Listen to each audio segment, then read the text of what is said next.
Assalamualaikum warahmatullahi wabarakatuh.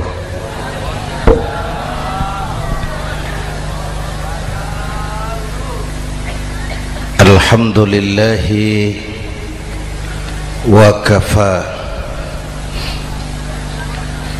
wassalatu wassalamu ala sayyidina Muhammadin al-Mustafa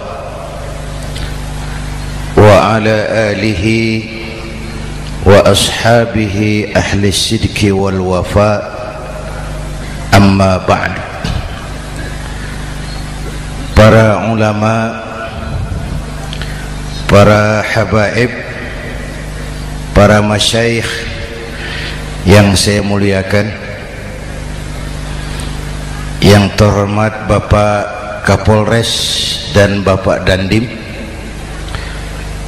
Sahibul Bait, segenap keluarga besar Pondok Pesantren Raudhatul Muta'allimin Al-Aziziyah, bapak-bapak, ibu-ibu, hadirin hadirat ma'asyiral muslimin yang saya cintai. Saya bersyukur dapat menghadiri haflah Maulidin Nabiil Karim, dan saya bangga dan terharu dengan keberadaan Pondok Pesantren Raudhatul Muta'allimin Al-Aziziyah ini. Sekarang ini banyak orang bisa memberi contoh, tapi sedikit orang bisa menjadi contoh. Memberi contoh itu mudah, tapi menjadi contoh itu yang sulit. Oleh karena itu, pada kesempatan ini kita ingin mengambil contoh bagaimana Rasul melaksanakan perjuangan. Apa modal utamanya? Saya sampaikan 3 sajalah, mudah-mudahan selesai 10 menit. Yang pertama, modal utama perjuangan baginda Rasul adalah akhlakul karimah. Memperbaiki akhlak dengan akhlak. Oleh karena itu, Suramadu sudah selesai. Dari dan ke Madura jadi lebih mudah. Bahkan Madura akan jadi daerah industri. Tetapi yang kita ingin, Madura tetaplah Madura. Akhlak tidak boleh berubah. Zaman boleh berubah, akhlak tidak. Masa boleh berganti, tapi keyakinan tidak boleh mati. Nah, soalnya adalah kepada siapa kita harus berakhlak. Kita itu kan harus berakhlak kepada dua. Kita harus berakhlak pertama kepada Allah. Ini yang terpenting. 13 tahun Rasul berjuang di Mekah hanya memperbaiki akhlak kepada Allah, menanamkan tauhid, meluruskan akidah, membangun keyakinan. 13 tahun di Mekah itu, dengan perhitungan kalau fondasi kuat, bangunan aman. Kalau fondasi melenceng, bangunan bengkok. Kalau fondasi rapuh, bangunan runtuh. Bangunan bagaimana fondasinya, orang hidup bagaimana imannya. Kekuasaan dan jabatan baru ada manfaatnya kalau dipegang tangan orang beriman. Kalau tidak, yang muncul Fir'aun. Harta baru terasa manfaatnya kalau dipegang tangan orang beriman. Itulah sebabnya bangsa kita ini bukan cuma perlu orang pintar, kita perlu orang benar. Bahkan di masyarakat lebih baik benar tidak terlalu pintar ketimbang pintar tapi tidak benar.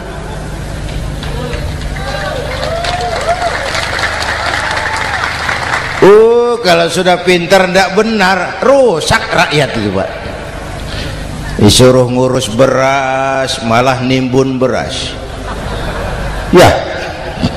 Disuruh ngurus laut jadi bajak laut. Disuruh ngurus hukum, bikin hukum seperti pisau, tajam ke bawah, tumpul ke atas. Kalau yang kecil salah, hukum cepat-cepat ditegakkan. Yang besar salah, diam pura-pura tidak mengerti. Itu yang melukai rasa keadilan.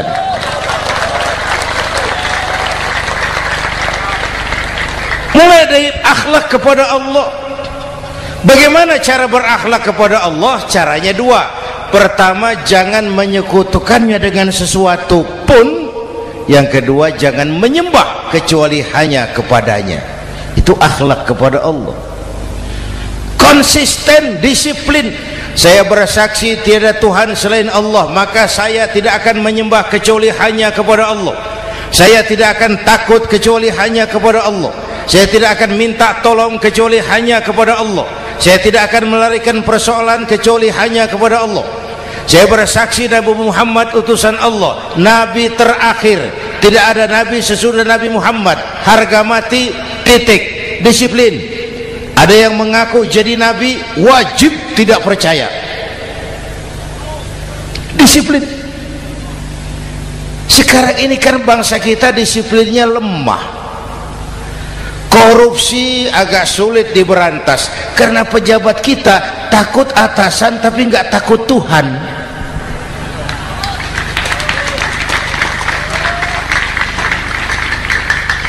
Itu sama dengan anak muda naik sepeda motor ngebut, lampu merah jalan terus, di stop sama polisi. Prit! Iya Pak. Minggir! Siap. SIM? Ada Pak. SNK? Ada Pak. Tahu kau lampunya merah? Tahu Pak. Kenapa lewat terus? Saya nggak tahu, ada Bapak. Itu disiplin kita. Tenang bener jawabnya, kayak orang nggak salah gitu.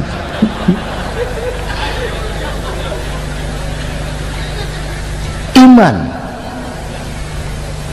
Apalagi belakangan ini saya sering bilang gini Pak, ini humor tapi agak tasawuf. Orang yang paling tenang hidupnya itu tukang parkir. Coba lihat tukang parkir, walaupun mobil banyak, mereknya bagus-bagus, tidak pernah sombong. Tenang.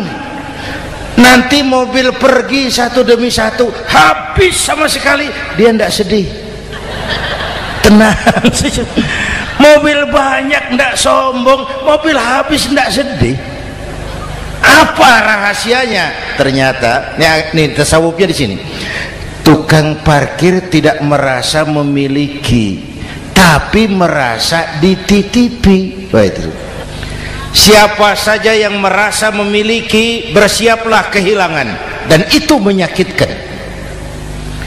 Tapi kalau merasa dititipi, jabatan, harta, anak, istri, semua titipan, hiduplah seperti tukang parkir. Pertama, titipan tidak boleh bikin kita sombong. Dititipi kok sombong, ndak pantas ya. Pak Zainuddin titip mobil ya, silakan. Yang punya mobil pergi, saya petatang peteteng. Ndak pantas dititipi kok sombong. Ada orang dititipi jabatan oleh Allah sombong, dititipi sombong. Ada enggak pejabat sombong? Ada, namanya Fir'aun. Tuh pejabat-pejabat sombong anak buah Fir'aun semua. Dititipi harta oleh Allah jadi orang kaya, sombong, sama tetangga ndak mau kenal, orang lain kecil semua, jalan ndak injak tanah. kuntilanak. Yang kedua penting, titipan harus dijaga baik-baik. Kalau tidak, yang nitip marah. Yang nitip marah. Pak, titip sepeda motor, silakan. Waktu diambil sepeda motor, kaca spion pecah, knalpot hilang, bemper hancur. Marah enggak yang nitip? Marah. Saya kan titip, kenapa enggak dijaga baik-baik? Dititipi harta oleh Allah jadi orang kaya supaya bangun pesantren, bela yatim, santuni yang lemah. Pelitnya 17 setan. Yang nitip marah. Dititipi jabatan oleh Allah isinya korupsi saja, yang nitip marah. Nah, saya mau kasih lihat sekarang. Allah titip Indonesia. Allah titip Indonesia. Hai rakyat, ini Indonesia, aku titip, kata Allah. Sebentar, ada meja mau naik. Silakan Mas. Iklan. Ya, terima kasih. Jangan disangka kalau disediakan air teh pidatonya jadi lama. Dekorasi ini kok. Sampai mana tadi? Hai rakyat, ini Indonesia, aku titip, kata Allah. Ini negara besar dan kaya. Titipan ini ditebus dengan keringat, air mata, darah, dan nyawa. Ini bedanya. Malaysia memang merdeka tapi diberi Inggris. Singapura merdeka diberi Inggris. Indonesia merdeka, keringat, air mata, darah, dan nyawa. Ini negara aku titip, kata Allah. Ini negara besar dan kaya. Buminya subur. Di atas perut buminya segala tanaman hidup. Di bawah perut buminya ada gas, minyak, batu bara. Lautnya kaya, hutannya kaya. Kekayaan negeri ini harus digunakan bagi sebesar-besar kemakmuran rakyat. Itu amanat konstitusi. Disalahgunakan, dikorupsi, yang nitip marah. Yang nitip marah. Kalau dia marah, dia suruh makhluknya yang lain negur. Siapa? Merapi, Bromo, anak Krakatau. Itu Merapi demo, Pak. Kalau kita rakyat demo, anak buahnya Pak Danres turun. Tapi kalau Merapi demo, siapa yang mau ngatasi?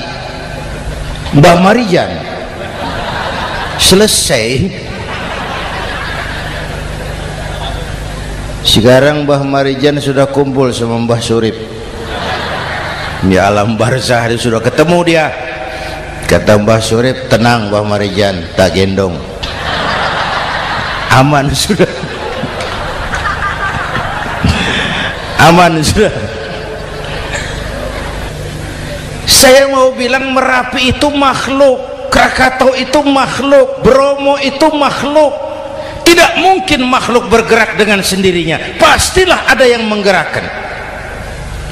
Maka baik-baiklah sama yang bikin angin supaya bertiupnya sesuai keperluan.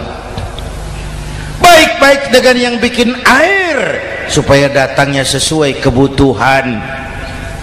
Baik-baik sama yang bikin gunung supaya meletusnya pelan-pelan.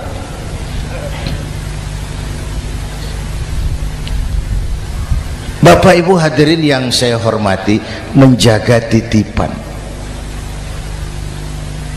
Jangan menyembah kecuali hanya kepadanya. Jangan menyekutukannya dengan sesuatu pun. Ayo, saya ngobrol kita. Bapak Ibu hadirin yang hadir di sini ini, kita ini semua hamba Allah apa bukan? Hamba Allah. Kata siapa? Kata kita. Kalau kata kita namanya ngaku. Ngaku itu boleh dan murah. Apa diakui? Kita belum tahu. Ya, kan baru kata kita itu. Dan tidak otomatis kalau kita bilang saya ini hambamu ya Allah, lalu Allah jawab iya ya. Tidak, wong itu kan kata kita. Saya hamba Allah, kata saya. Berapa banyak orang perbuatannya, ucapannya berkata saya hamba Allah, perbuatannya menyatakan dia hamba setan, hamba nafsu, hamba dunia, budak jabatan. Tidak sesuai ucapan dengan perbuatan. Jadi hamba Allah tuh nggak mudah, digojlok, diuji. Coba lihat, yang jelas diakui sebagai hamba itu baru satu yang kita peringati ini, baginda Nabi. Allah mengakui kapan? Waktu menceritakan Isra dan Mi'raj. Apa yang dipakai kalimat? Subhanallazi asra bi'abdih. Maha suci Allah yang telah menjalankan hambanya. Hambanya. Muhammad itu hambaku, aku jalankan dia. Allah mengakui. Kapan kalimat ini turun? Setelah Nabi digojlok, ditempa, digembleng, diuji, difitnah, dicaci maki, dilontari kotoran unta, sahabat-sahabatnya dibantai.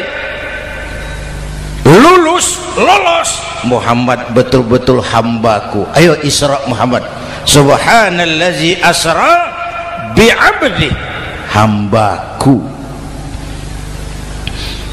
Jadi kalau mau jadi hamba Allah ya diuji, digojlok, digembleng. Nah, mari kita lihat kehambaan baginda Nabi. Orang yang paling bersih hatinya Rasulullah. Orang yang paling baik akhlaknya Rasulullah. Orang yang dosanya sudah mendapat jaminan ampun Rasulullah. Tapi Rasulullah kalau sholat malam bengkak kakinya karena rajin sujud. Hati bersih, akhlak terbaik, dosa sudah diampuni. Tapi kalau sholat malam kakinya bengkak karena rajin sujud. Saya tahu di sini juga banyak yang kakinya bengkak. Cuma urusannya apa, itu urusan masing-masing. Pada tingkat seperti itu Rasulullah, saya perlu Allah, saya perlu Allah, saya perlu Allah. Yang 100 tahun kita bangun selesai oleh gempa 3 menit. Ya, yang 100 tahun kita bangun ternyata selesai oleh gempa 3 menit. Kita perlu Allah, kita perlu Allah. Makanya musibah itu kan kalau menimpa orang baik-baik namanya ujian. Kalau menimpa orang setengah baik itu paru-paru yang bikin malaikat bingung. Sholat rajin, maksiat tekun, baca Quran mau, fitnah orang hobi, ngaji nyolong jalan terus. Untung di sini nggak ada yang begitu. Di Jakarta banyak, di sini insya Allah sama. Jakarta orang separuh-separuh seperti itu kalau dapat musibah itu namanya teguran, bukan ujian. Kenapa ditegur? Lalai. Nah, kalau orang jahat dapat musibah itu namanya persekot. Uang muka tanda jadi, kontannya nanti di akhirat. Kalau diuji bukan saja harus sabar tapi harus lulus. ditegur, introspeksi, perbaiki yang kurang, kurangi yang memang berlebihan. Bertali-tali, bersambung-sambung musibah ini, dan musibah kalau datang tidak pernah memilih, tidak pernah memilih. Bapak Ibu hadirin yang saya muliakan, jadi mari yang pertama jaga akhlak kita kepada Allah. Jangan menyekutukannya dengan sesuatu pun, jangan menyembah kecuali hanya kepadanya.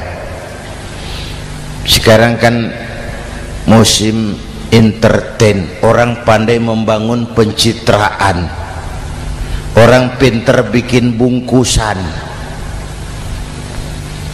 Sekarang ini kiai sama dukun tipis bedanya. Bener Pak, pemburu hantu pakai sorban, pakai gamis, nanti kiai pakai helm. Atribut sudah kacau sekarang ini, siapa pakai apa, siapa mau jadi apa, ndak jelas. Sementara masyarakat kita memang agak kutil, kurang teliti, cepat heran, gampang kagum.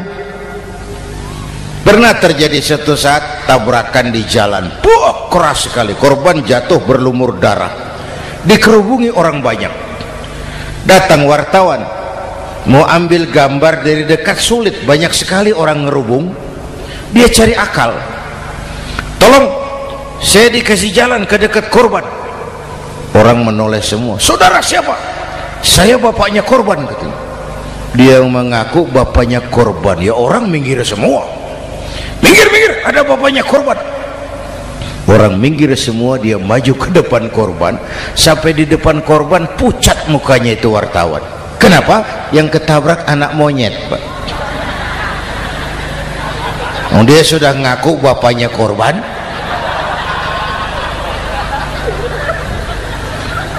Ini cerita pendek tapi pesannya dalam. Kalau belum kenal benar jangan cepat-cepat ngakui. Ya, rakyat harus cerdas sekarang ini. Emas pasti kuning, benar itu? Apa semua yang kuning pasti emas? udah cerdas lah itu, udah cerdas lah itu. Hati-hati, ini zaman pencitraan.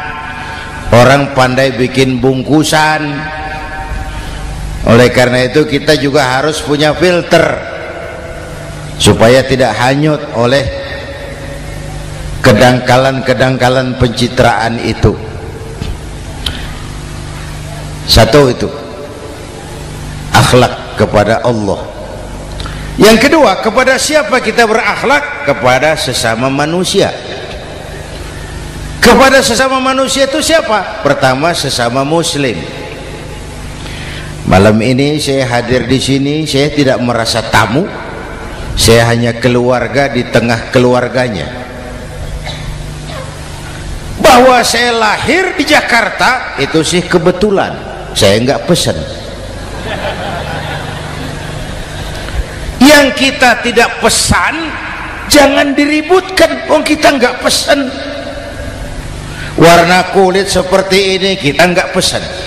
Dari suku apa lahir kita nggak pesan. Potongan seperti ini kita nggak pesan.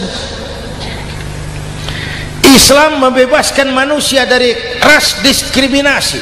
Pada waktu yang bersamaan Islam mengangkat harkat, derajat, martabat kaum wanita. Ini kasihan dari tadi nggak diajak ngomong nih. Pada waktu yang bersamaan Islam mengangkat harkat, derajat, martabat kaum wanita. Ibu-ibu mestinya lebih terima kasih sama Rasulullah. Sebelum Rasulullah datang, nasib perempuan menyedihkan, dilecehkan, harganya murah. Sebelum Rasulullah datang, murah. Sebelum Rasulullah datang, murah. Coba lihat wanita sebelum Islam, sedih, dilahirkan hanya untuk melahirkan, alat pemuas nafsu. Kalaupun berperan, peranannya cuma segitiga, dapur sumur kasur, kasur sumur dapur, putar putar di situ saja, nggak usah di Arab, dunia, di Jawa. Raja-raja Jawa sebelum kenal Islam seenaknya ngumpuli perempuan kan, selirnya yang 30, 50. Sultan-sultan di Turki piara harem ratusan orang perempuan. Kaisar terakhir dinasti Ming Cina bangun istana 1000 kamar, istrinya 1000. Innalillahi wa inna. Itu saya coba pikir, raja kalau istrinya 1000, kapan pakai kolor itu raja?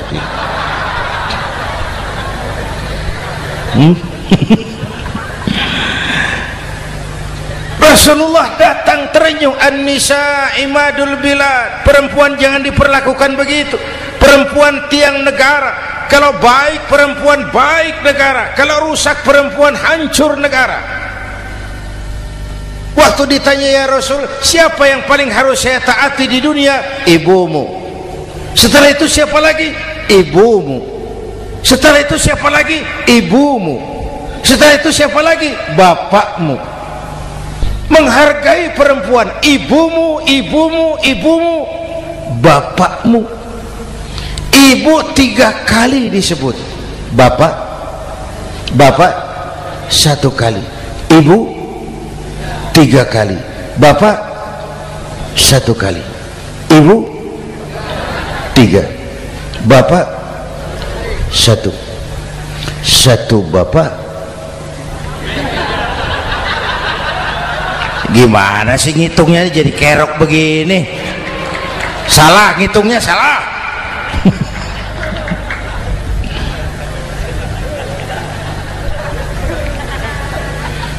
Lalu dicairkan kehidupan kemasyarakatan di masjid. Masya Allah, masjid itu pendidikan demokrasi betul. Pertama, siapapun masuk masjid copot sandal, buka sepatu. Benar itu? Ini masyarakat yang mau kita bangun. Tidak ada warga negara kelas 1, semua sama. Lurah masuk masjid buka sepatu, Camat masuk masjid buka sepatu, mat. Gubernur masuk masjid buka sepatu, Nur. Nikmatnya masyarakat masjid, nikmatnya masyarakat masjid. Coba binatang saja harganya tidak sama toh. Sapi yang mahal yang gemuk, betul? Karena harga sapi pada dagingnya, makin gemuk sapi makin mahal harganya. Tapi ada burung perkutut lebih mahal dari sapi, padahal dagingnya sedikit, betul. Kenapa harganya lebih mahal dari sapi? Harga perkutut suaranya. Di mana harga manusia yang paling gemuk? Silahkan bersaing dengan sapi. maaf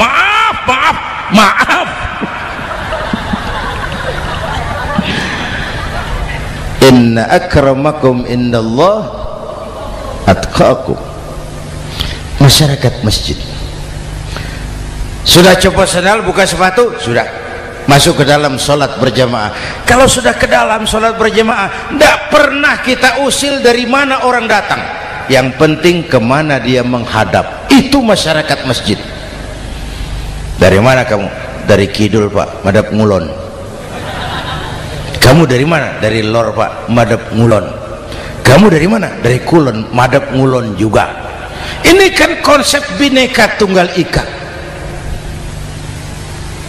Dari manapun orang datang, apapun warna kulitnya, dari suku apapun ia dilahirkan, kalau akidahnya sama, itu saudara kita.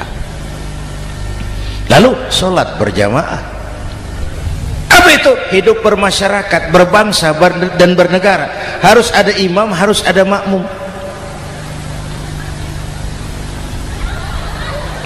Kenapa? Ini saya harus agak hati-hati, pakai sarung angin ini. Apa tadi ngomong apa saya? Sholat berjamaah, bermasyarakat, berbangsa dan bernegara. Ada imam, ada makmum. Siapa makmum? Kita ini rakyat. Siapa imam? Para pemimpin negara. Apa bedanya? Imam harus dipilih, makmum nggak usah. Coba baca kitab fikih yang setebal apapun, nggak ada bab pemilihan makmum. Nggak usah, makmum nggak usah dipilih. Orang buta boleh jadi makmum, orang bisu boleh jadi makmum, tukang mabuk boleh jadi makmum, tapi tidak tiap orang boleh jadi imam.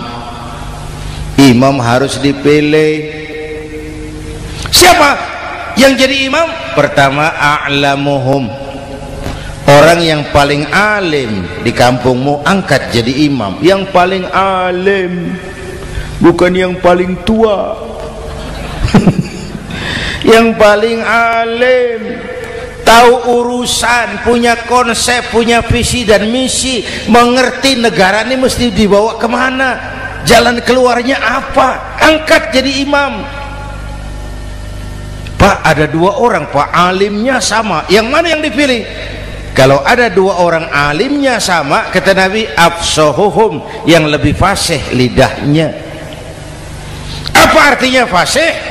Nyambung sama rakyat, tahu apa yang dimaui rakyat, nyambung. Tidak sah orang fasih bermakmum kepada imam cedal.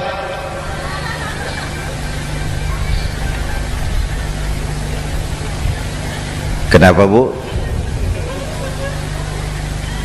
Nyambung. Capek kalau punya imam gak nyambung sama makmum.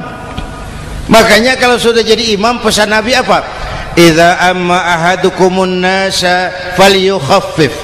Kalau kamu jadi imam, ringankan sholat kamu, jangan terlalu panjang. Itu makmum tidak sama kekuatannya. Ada yang tua renta, diri saja sudah gemetar. Ada makmum yang punya darah tinggi, kalau sujud lama kepalanya sakit. Ada makmum yang sudah janji habis sholat mau terima uang.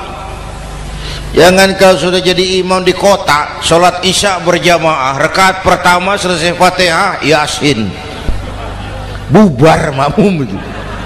Jadi imam jangan terlalu lama, kayak Husni Mubarak tuh kelamaan jadi imam 30 tahun, rakyat capek.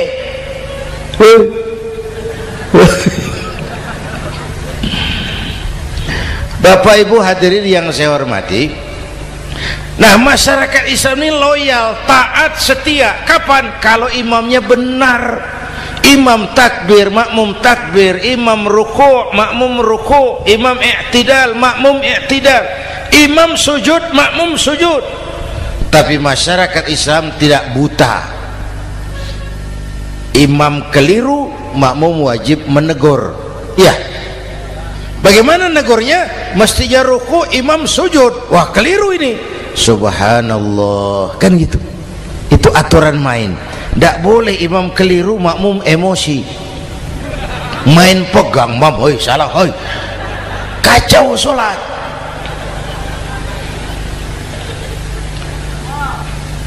Imam buang angin, apa makmum lalu berkata, demi kesetiaan saya kepada imam, imam buang angin, saya lebih keras lagi. Goblok. Iyyaka na'budu wa iyyaka nasta'in. Sampai situ imam buang angin, minggir, tidak usah ribut. Yang di belakang satu orang maju ke depan, lanjutkan pekerjaan imam. Yang penting imam tahu diri, buang angin, minggir. Ini negara rusak karena imam sudah buang angin. Tenang aja, kayak orang nggak salah gitu loh.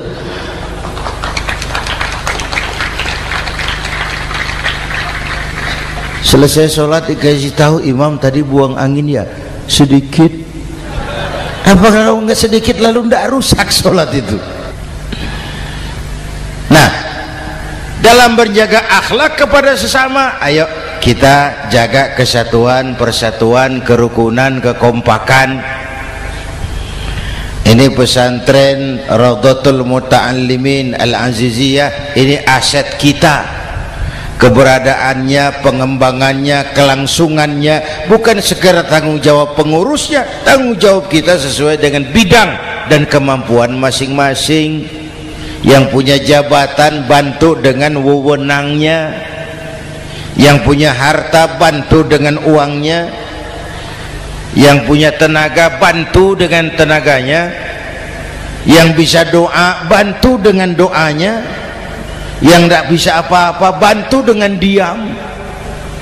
Diam saja lumayan loh itu membantu.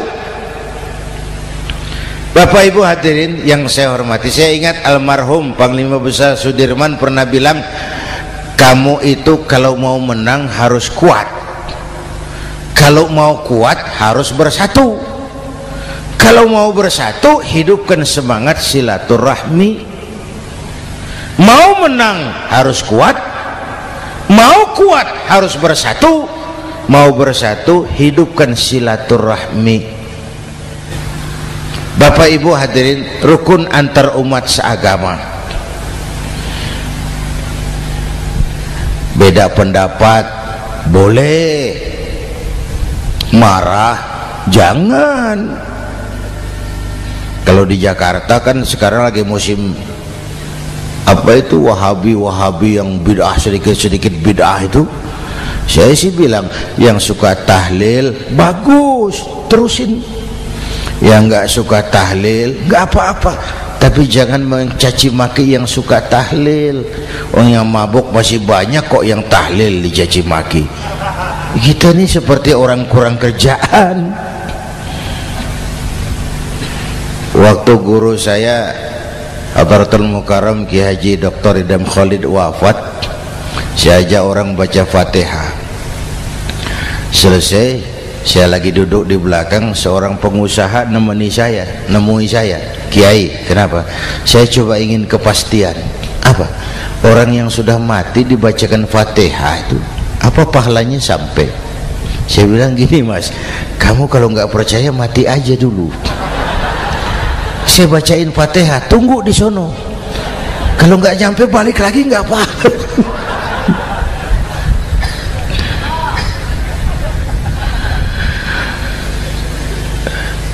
Depan rumah saya itu ada masjid, Pak, pakai beduk seperti itu. Ada teman saya, Kiai, pakai beduk masjidnya. Iya pakai. Kan Rasulullah enggak pakai. Enggak memang. Bid'ah tuh. Oh, siapa bilang? Beduk itu bukan agama, itu budaya, tanda masuk waktu. Bukan manggil orang sholat. Manggil orang sholat pakai azan. Tanda masuk waktu, itu hebatnya Wali Songo, pakai beduk. Kalau nggak mau pakai beduk boleh, teriak-teriak juga boleh. Maghrib, maghrib, boleh. Tapi Wali Songo kan bijaksana, pakai beduk saja, sekali pukul satu desa dengar. Itu bijaksananya dakwah Wali Songo. Kalau beduk dianggap bid'ah, miskin kita. Itu budaya. Seperti sepeda motor, itu budaya. Kalau beduk dia nggak bid'ah, sepeda motor bid'ah tuh. Rasulullah nggak pakai, jual, beliin unta.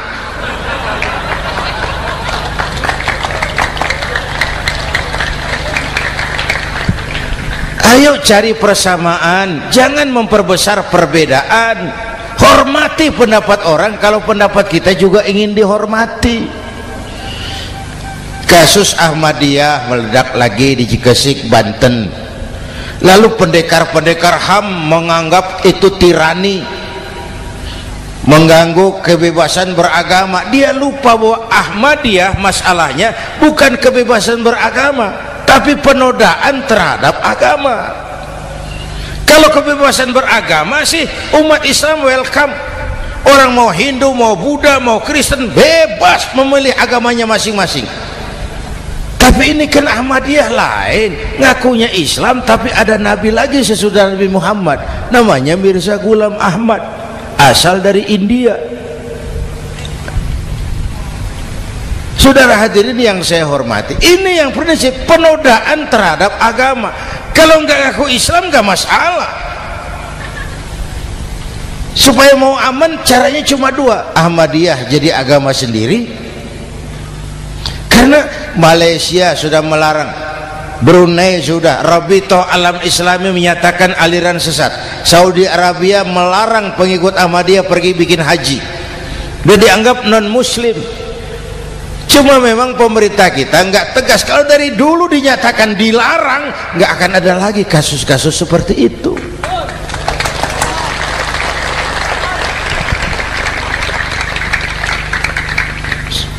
Nah, selain itu kita umat juga harus disiplin.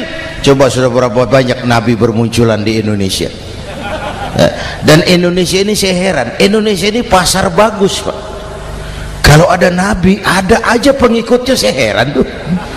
Indonesia ini pasar bagus. Ada Ahmad Musaddiq Al-Qiyadah, jadi nabi. Konsultan bulu tangkis jadi nabi. Dapat wahyunya di Bogor. Ditangkap polisi 4 tahun. Muncul lagi di Bandung, namanya Sayuti, tukang cukur, ngaku dapat wahyu jadi nabi, ditangkap polisi lagi 2 tahun. Di Malang Ustadz Roy, ya sebenarnya petinju, dia masuk Islam, mu'alaf, belajar Islam tidak pakai guru, diutak-atik ayat Quran. Sholat kita harus mengerti artinya, maka sholat boleh pakai bahasa masing-masing. Ramai masjid, 2 tahun penjara. Di Jakarta muncul lagi Lia Edan, ngaku Jibril, ditangkap juga oleh polisi. Kita salut sama polisi kita lah, bukan cuma teroris, Jibril ditangkap Pak Kapolres. Saya bilang sama teman-teman polisi, untung dia ngaku Jibril, Pak. Coba kalau dia ngaku Israel, lebih gawat itu.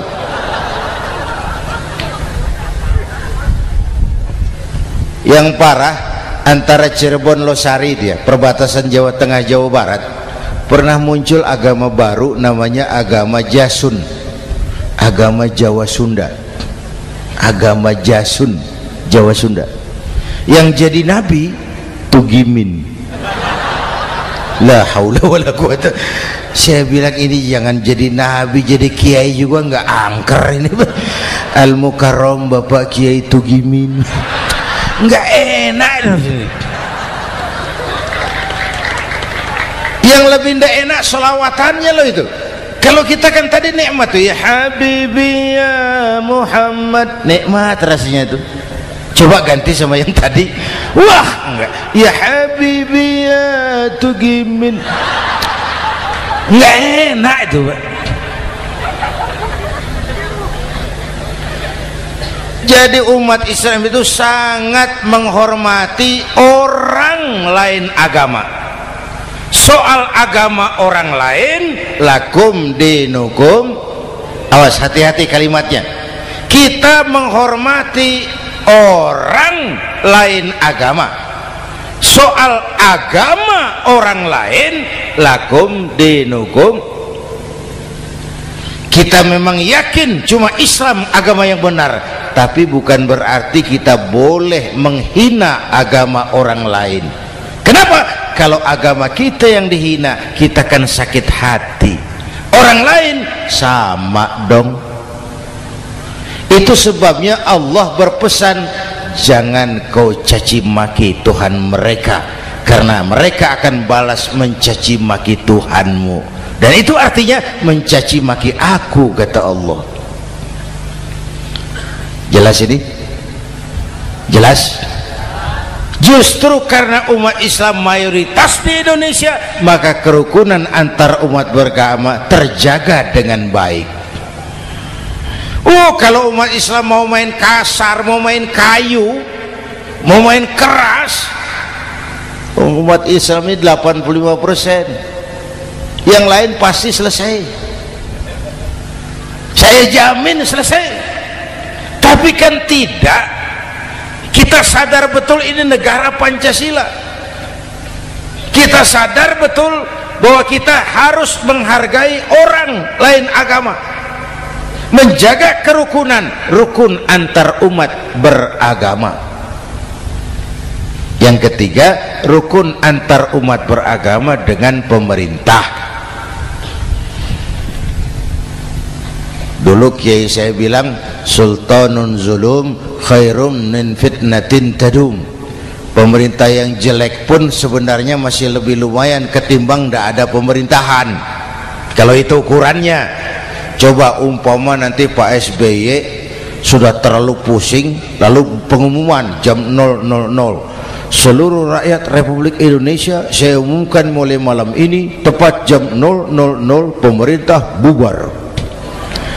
Ayo bayangkan seperti apa kita tanpa pemerintah. Hukum rimba, yang kuat menekan yang lemah, yang kaya merampok yang miskin. Rumah saudara dirampok, lapor ke polisi, kata Kapolres, maaf polisi baru bubar. Hak asasi diinjak-injak, lapor ke pengadilan, pengadilan bubar.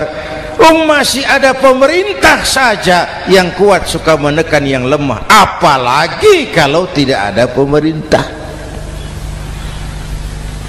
Karena itu ulama dan umara dua pilar utama. Kalau kuat keduanya, kuatlah masyarakat. Kalau rapuh keduanya, maka rapuhlah juga masyarakat.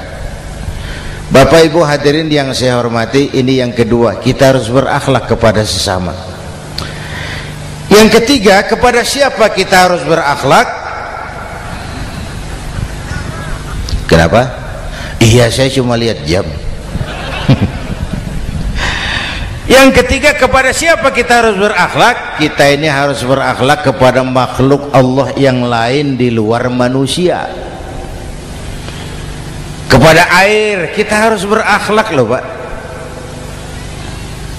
Saya dulu remaja ngaji fikih, kiai ngajar makruh buang air kecil di tanah yang berlubang. Saya protes, kenapa makruh kiai? Pertama, untuk kesehatan. Siapa tahu di lubang yang kau kencingi ada gas beracun. Kalau tidak kiai, kalau tidak maka artinya kau harus melindungi binatang yang ada di dalam lubang.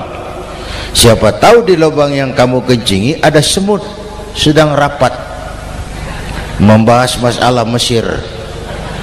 Apa dosanya lalu mati dikencingi? Ini namanya rahmatan li semut.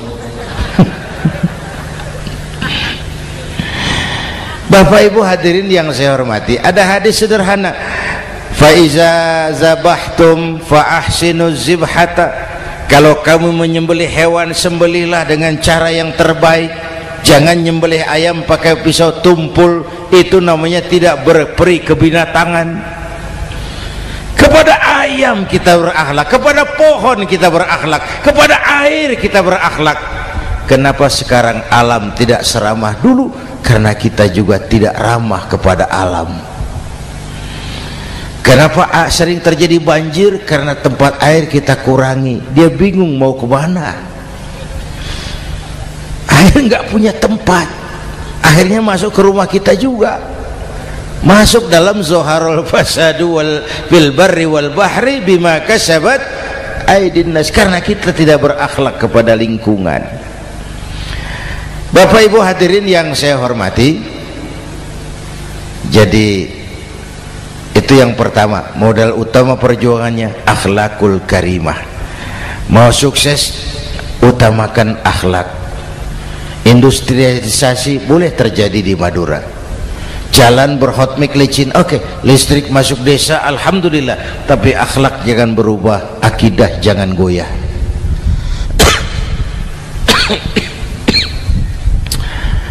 Teknologi tidak bahaya, yang bahaya orang yang menggunakannya. Wayang itu yang namanya cepot, itu bisa selawat badar kalau yang megang Anom Suroto. Cepot bisa selawat badar kalau yang megang Anom Suroto. Wayang bagaimana dalangnya, teknologi bagaimana orang yang menggunakannya. Satu. Yang kedua, yang kita contoh dari baginda Rasul, beliau itu sejak kecil tidak dimanjakan Pak. Lahir ke dunia tidak sempat melihat wajah bapak. Umur 6 tahun ditinggal ibu. Umur 9 tahun ngembala kambing. berniaga ke Syam. Syam itu Syria sekarang. Umur 9 tahun bisnis lintas negara dari Saudi ke Syria. Remaja tidak dimanjakan, kerja keras, peras keringat, banting tulang, tidak ada pekerjaan halal yang hina. Lahir pribadi yang tegar, mental yang tahan banting, manusia yang tidak cengeng karena sejak kecil ditempa oleh kesulitan. Jadi gini, orang itu kalau biasa susah, ketemu susah, ndak kaget Pak, mentalnya kuat. Saya santri biasa makan kangkung, datang ke rumah teman dikasih kangkung, loh makanan saya ini, dikasih daging ayam, nambah. Orang tuh kalau biasa susah enak. Saya santri biasa tidur di masjid, disuruh nginep di hotel, pules Pak. Tapi yang biasa tidur di hotel suruh nginep di masjid, encok. Hidup ini perjuangan, mau sukses harus berani susah. Jangan seperti dulu nih cerita santri. Ada santri beternak lebah, ambil madunya itu. Satu hari dia mau periksa sarang lebah, naik ke pohon pakai tangga, pakai sarung biasanya santri. Dia lupa ndak pakai celana dalam, naik pohon periksa, entah bagaimana terpegang sarang lebah itu, berhamburan lebahnya keluar, salah satu masuk ke sarungnya, tergigitlah Al-Mukarramnya itu. Dia menjerit, aduh, jatuh berguling ke bawah. Sudah lama jatuh, dia buka sarungnya, dia lihat bengkak. Karena bengkak kan jadi besar, senang juga dia. Dia berdoa, ya Allah, hilangkan sakitnya, biarlah bengkaknya.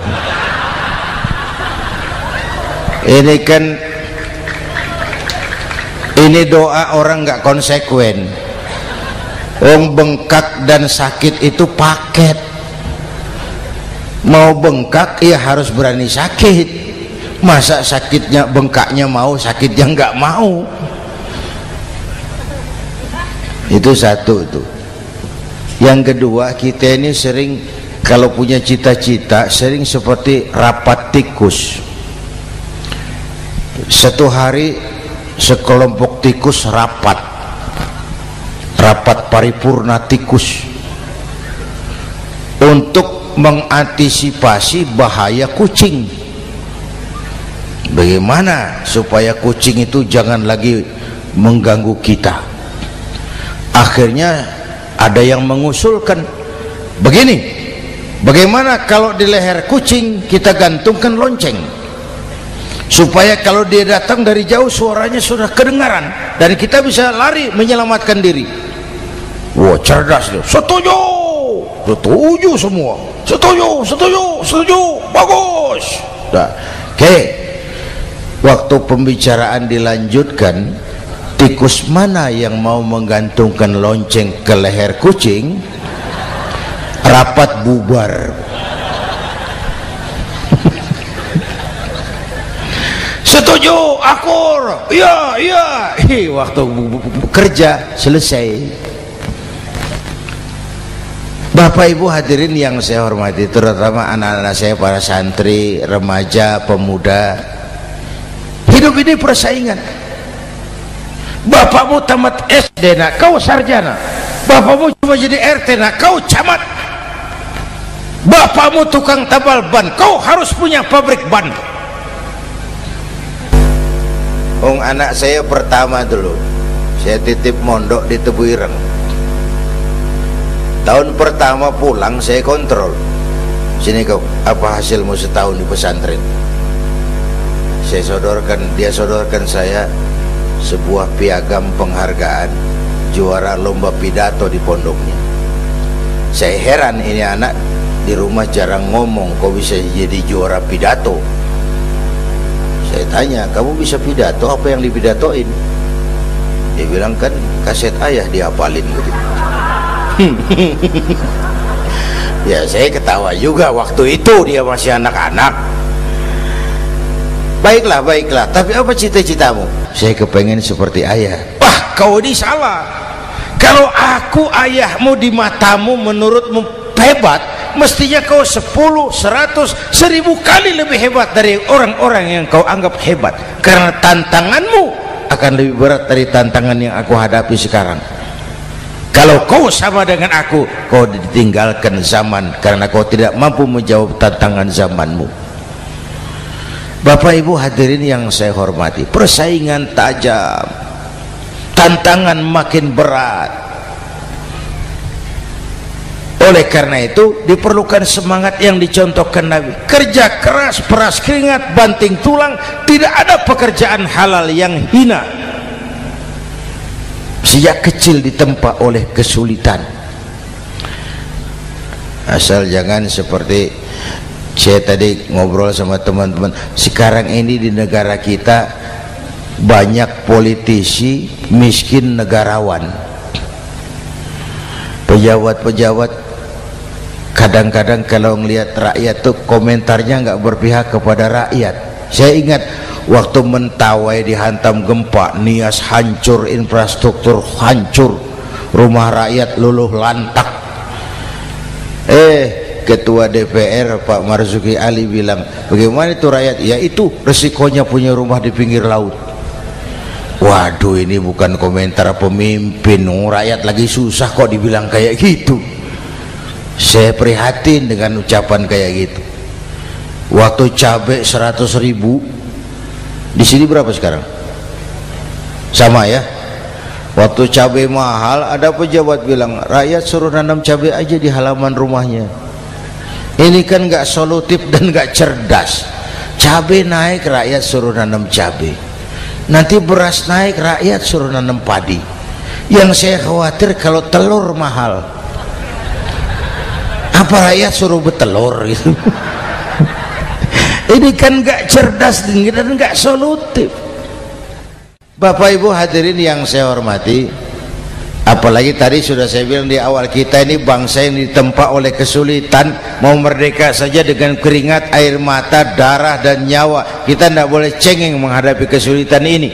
Tegar, tahan uji, tahan banting, dan seterusnya. Itu hal yang kedua. Yang ketiga, terakhir, Rasulullah itu sosok yang ibadahnya luar biasa. Tadi sudah saya jelaskan sebagian. Ibadahnya luar biasa. Ayo kita bantu keamanan negeri kita ini. Dengan apa? Istighfar. Wa ma kana Allahu mu'adzibahum wa hum yastaghfirun. Allah tidak akan turunkan bencana selagi di tengah mereka masih banyak orang-orang yang istighfar. Rasulullah yang dosanya sudah diampuni sehari 100 kali istighfar. Ayo kita ngobrol ini.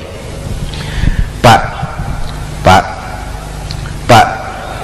saya ini Zainuddin ini kalau mengharap masuk surga dengan amal yang saya kerjakan sendiri, rasa-rasanya tipis harapan. Bener. Sholat saya berapa banyak saya tahu, sedekah saya berapa duit saya tahu, dosa saya berapa banyak saya tahu. Lalu saya baca sejarah, Nabi Adam dosanya 1, makan buah khuldi, dikeluarkan dari surga. Nabi Adam dosanya 1, dikeluarin. Kita dosanya banyak, kepengen masuk. Ini nggak nyambung ini. Nabi Adam dosanya 1, dikeluarin dari surga. Kita dosanya banyak, kepengen masuk. Nggak nyambung. Apa yang bikin saya besar hati? Apa yang bikin saya optimis? Ada 2 Pak. Pertama yang disebut rahmat Allah, yang kedua disebut syafaat Rasulullah. 2 itu Pak. Oh, kalau kita ini insya Allah nanti sampai ke surga, amin, Amin. Kalau kita ini sampai ke surga Pak, saya jamin itu bukan karena amal kita, itu karena rahmatnya Allah. Ndaklah seberapa banyak sih amalan kita mau menggapai surga. Kalau bukan karena rahmatnya Allah, sulit sampai ke sana. Hei manusia, dosamu besar, tapi lihat rahmatku lebih besar. Hei manusia, salahmu banyak, tapi ampunanku lebih banyak. Kau nangis di hadapanku, aku senyum melihatmu. Kau berjalan menujuku, aku berlari menyambutmu. Istighfarnya sehari 100. Lalu ada hadis qudsi, inni la ahammu bi'adzabi ibadi. Kadang-kadang aku pengen turunkan azab, bencana kepada manusia, tapi ketika aku melihat 3 perkara, murkaku surut, bencana aku tarik kembali. Coba perhatikan hadis kursi ini. Allah mau marah hendak jadi, bencana ditarik, musibah diangkat. Kenapa? Ada yang meredam murka Allah. Allah enggak jadi marah. Siapa? Pertama, suyukhan rukka. Aku lihat orang-orang tua tengah malam sujud sambil berlinang air mata, nangis di hadapan Allah. Itu kita hutang jasa loh Pak sama orang-orang yang tengah malam sujud nangis di hadapan Allah. Lihat yang begitu Allah tidak jadi marah tuh. Saya tahu nih bapak-bapak ini, ibu-ibu kan suaminya sering bangun tengah malam ya Bu, kencing bikin bingung malaikat. Sudah mau ditulis tahajud, kencing doang. Kata malaikat, sialan, hampir salah tulis.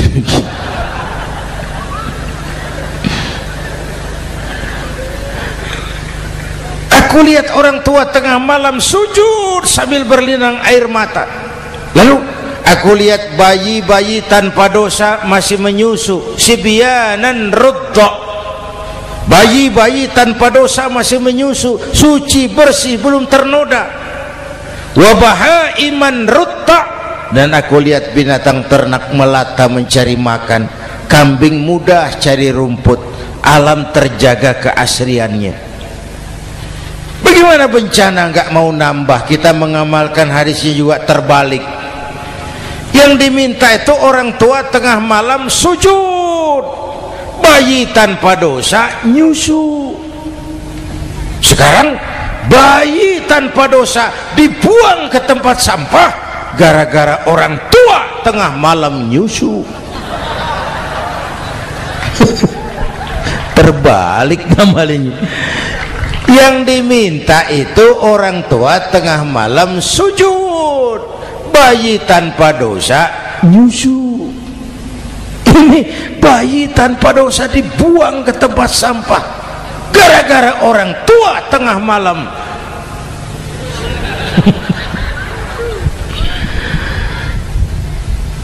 Bapak Ibu hadirin yang saya hormati, rahmat Allah kita perlu.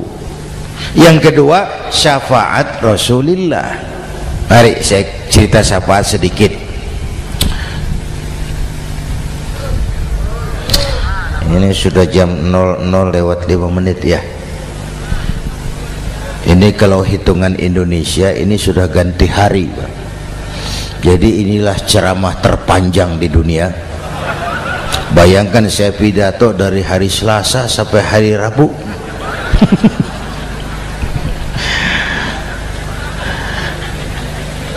Syafaat agak saya singkat ceritanya.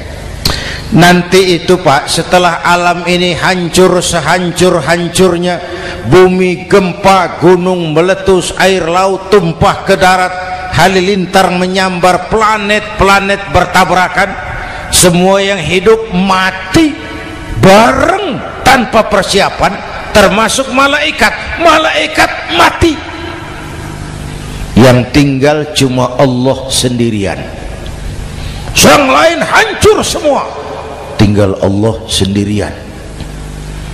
Allah patroli berseru-seru, limanil mulkul yaum, ahai siapa penguasa hari ini? Mana Fir'aun yang ngaku Tuhan? Nongol kalau memang Tuhan. Mana Abrahat, mana Namrus, mana itu Benito Mussolini, mana itu Adolf Hitler, mana itu Hosni Mubarak? Penguasa-penguasa yang ngaku berkuasa nongol kalau memang penguasa. Gak ada yang jawab Pak, semua sudah rebah.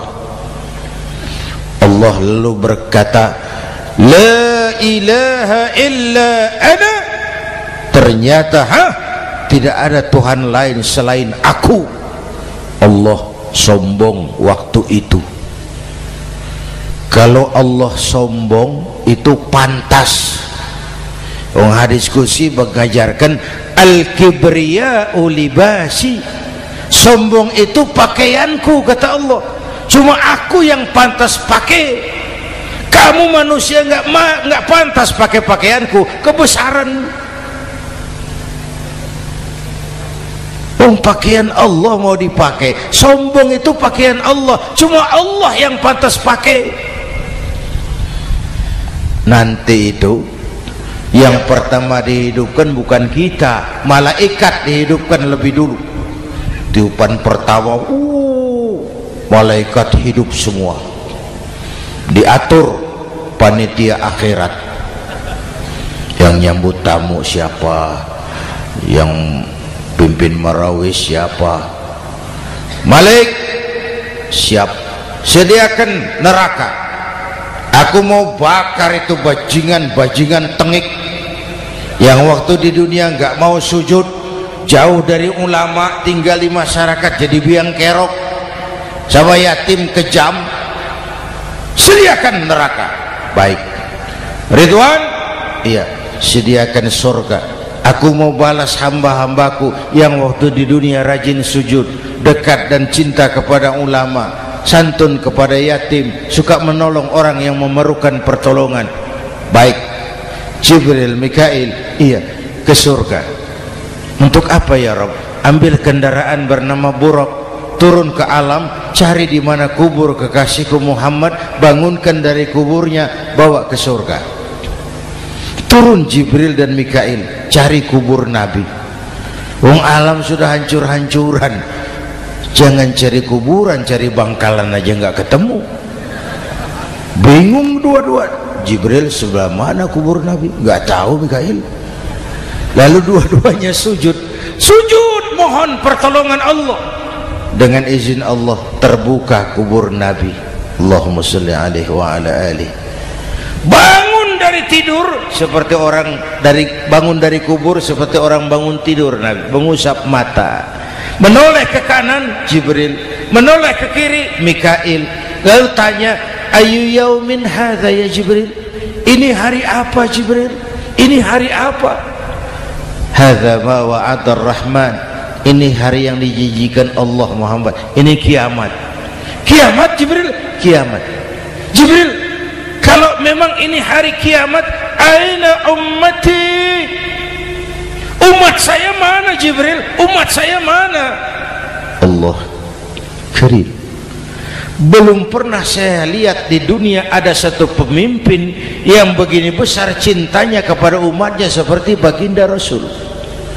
Dari dunia sampai akhirat beliau cinta kita. Dari dunia sampai akhirat beliau bela kita.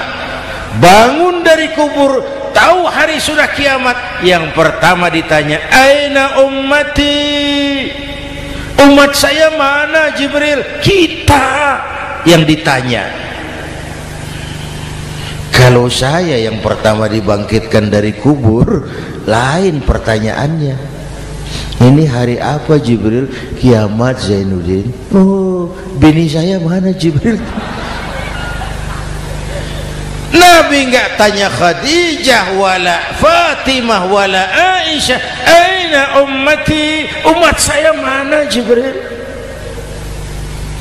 Umatmu? Iya, kau manusia pertama yang dibangunkan dari kubur. Yang lain masih dikubur. Oh. Lalu kita ke surga Muhammad. Perintah Allah, perintah Allah. Sampai di surga seperti orang tidak betah Nabi itu, resah, gelisah, mondar mandir, mukanya murung. Yang punya surga kan negur, Muhammad, labbaik ya Rabb. Tidak enak di surga ya? Enak. Kok kamu seperti orang nggak kerasan gitu, resah, gelisah? Kenapa? Saya teringat umat saya ya Allah. Umat saya bagaimana nasibnya? Iya, saya sudah enak di DPR. Salah. Saya sudah enak di surga, gaji cukup, kursi empuk, dapat mobil dinas. Umat saya yang waktu kampanye kepanasan itu gimana nasibnya?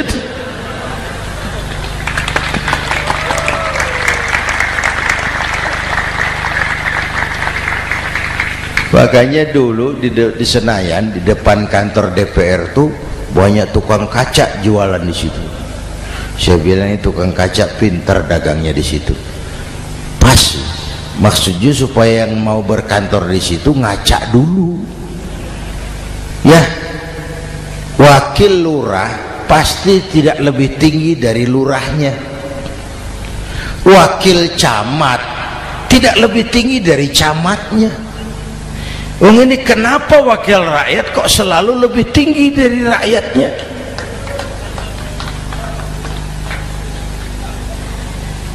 Kan yang memberikan mandat kita rakyat. Kemerdekaan bertujuan mengantarkan rakyat ke gerbang kesejahteraan. Lalu rakyat mempercayai tugas itu kepada pemerintah dan wakilnya di DPR. Saya percayakan kamu mengantarkan rakyat ke gerbang kesejahteraan. Itu amanat Undang-Undang Dasar. Biasanya yang diantarkan sampainya lebih dulu biasanya. Yang diantar sampai lebih dulu, yang mengantar nyusul, namanya ngantar belakangan. Ini lebih cepat wakil rakyatnya makmur daripada rakyatnya. Yang mau ngantar makmurnya lebih dulu dari yang mau diantar. Yang diantar kelelerahan di jalanan, yang mengantar udah sampai. Jadi bagaimana Muhammad? Saya minta izin mau keluar, tengok saya punya umat. Oke, saya potong ceritanya. Saat manusia dibangkitkan dari kuburnya masing-masing, Masya Allah, Masya Allah, saya nggak sanggup bayangkan jumlah manusia yang hidup di muka bumi sekarang kan 6 miliar. Cina berdua, India 2,5 miliar. Cina 1,5 miliar, India 1 miliar rakyatnya. Berdua sudah 2,5 miliar. Itu kalau kencing bareng banjir besar. Bayangkan manusia dari awal sampai akhir berapa puluh miliar kumpul di padang mahsyar. Subhanallah. Sibuk, panik, bingung mau disidang di hadapan Allah. Sebagian kumpul di pojokan berunding, kita mau disidangi. Terus ayolah kita cari bantuan. Kemana? Adnan Buyung. Begini. Kita ini kan anak cucu Nabi Adam. Pantas dong kita minta tolong sama beliau. Yuk, setuju. Berangkat cari Nabi Adam. Ya Adam, anta abal bashar. Adam, tuan datuknya manusia. Kami cucu kamu, anak turunan kamu mau disidang. Tolong kami Adam, tolong. Kata Nabi Adam, Quraisy mas, rombongan Jawa aku naik mumet lagi sama Nabi Nuh saja. Nuh bilang tidak bisa, saya juga punya masalah, pernah minta obat ditenggelamkan. Ibrahim barangkali. Semua Nabi hand up, angkat tangan. Dikala itu yauma la yanfa'u malun wala banun, di mana harta tidak ada lagi artinya, anak-anak tak jadi beban, tiap orang sibuk dengan urusannya sendiri-sendiri. Saat itu ada satu pemimpin, Allahumma salli alaihi wa ala alihi, diizinkan Allah, dikala semua nabi yang lain angkat tangan hand up, beliau malah ummati ana laha, ta'ali ummati, ta'ali ummati, umatku sini, umatku sini. Beliau memanggil-manggil umatnya. Yang bagaimana yang dipanggil? Ada hadis, inna ummati ya'tuna yaumal qiyamah ghurran muhajjalin min atharil wudu. Umatku besok di akhirat datang menghadap Allah dengan muka bersinar-sinar karena sering wudu. Sering wudu kan sering sujud. Masa cuma wudu tapi enggak sujud? Itu nanti ndak usah mengaku Rasul yang panggil, sini umatku. Tapi kalau muka enggak pernah wudu, enggak pernah sujud, merangkak di depan Nabi, saya umatmu ya Rasul. Kata Nabi, umat saya enggak ada yang kumbal gini. Dikala itu beliau berkenan memberikan syafaat. Syafaat itu saudara-saudara, saya pakai sarung, sobek sedikit. Syafaat itu nambeli, itu loh. Salat saya kurang sedikit, sedekah saya campur riak sedikit, puasa saya tidak ikhlas sedikit, ditutup dengan syafaat. Saya mau dagang, perlu modal 20 juta, saya punya uang 15 juta, yang 5 juta syafaat. Jadi harus ada modal. Kalau sholat tidak pernah, sedekah tidak pernah, lalu syafaatnya dari mana? Yang dapat tambelan itu yang punya sarung bolong, punya sarung sobek, ditambal dengan syafaat. Lah kalau tidak ada sarung, apa yang mau ditambal? Ya. Nah, mudah-mudahan kita semua mendapat rahmat Allah dan mendapat syafaatnya Rasulullah Sallallahu Alaihi Wasallam. Bapak Ibu hadirin, sudah 7:30 lewat 4 jam. Saya pun kangen, tapi hari sudah larut. Insya Allah lain kesempatan kita jumpa lagi. Terima kasih kepada Al-Mukarramun, para ulama, para habaib, pengasuh pesantren Raudhatul Muta'allimin Al-Aziziyah, dan semua yang hadir. Mudah-mudahan yang saya sampaikan ada manfaatnya. Usikum wa iyaya bitaqwallah. Aqulu qawli hadza fa astaghfirullahal azim li wa lakum. Wassalamu alaikum warahmatullahi wabarakatuh.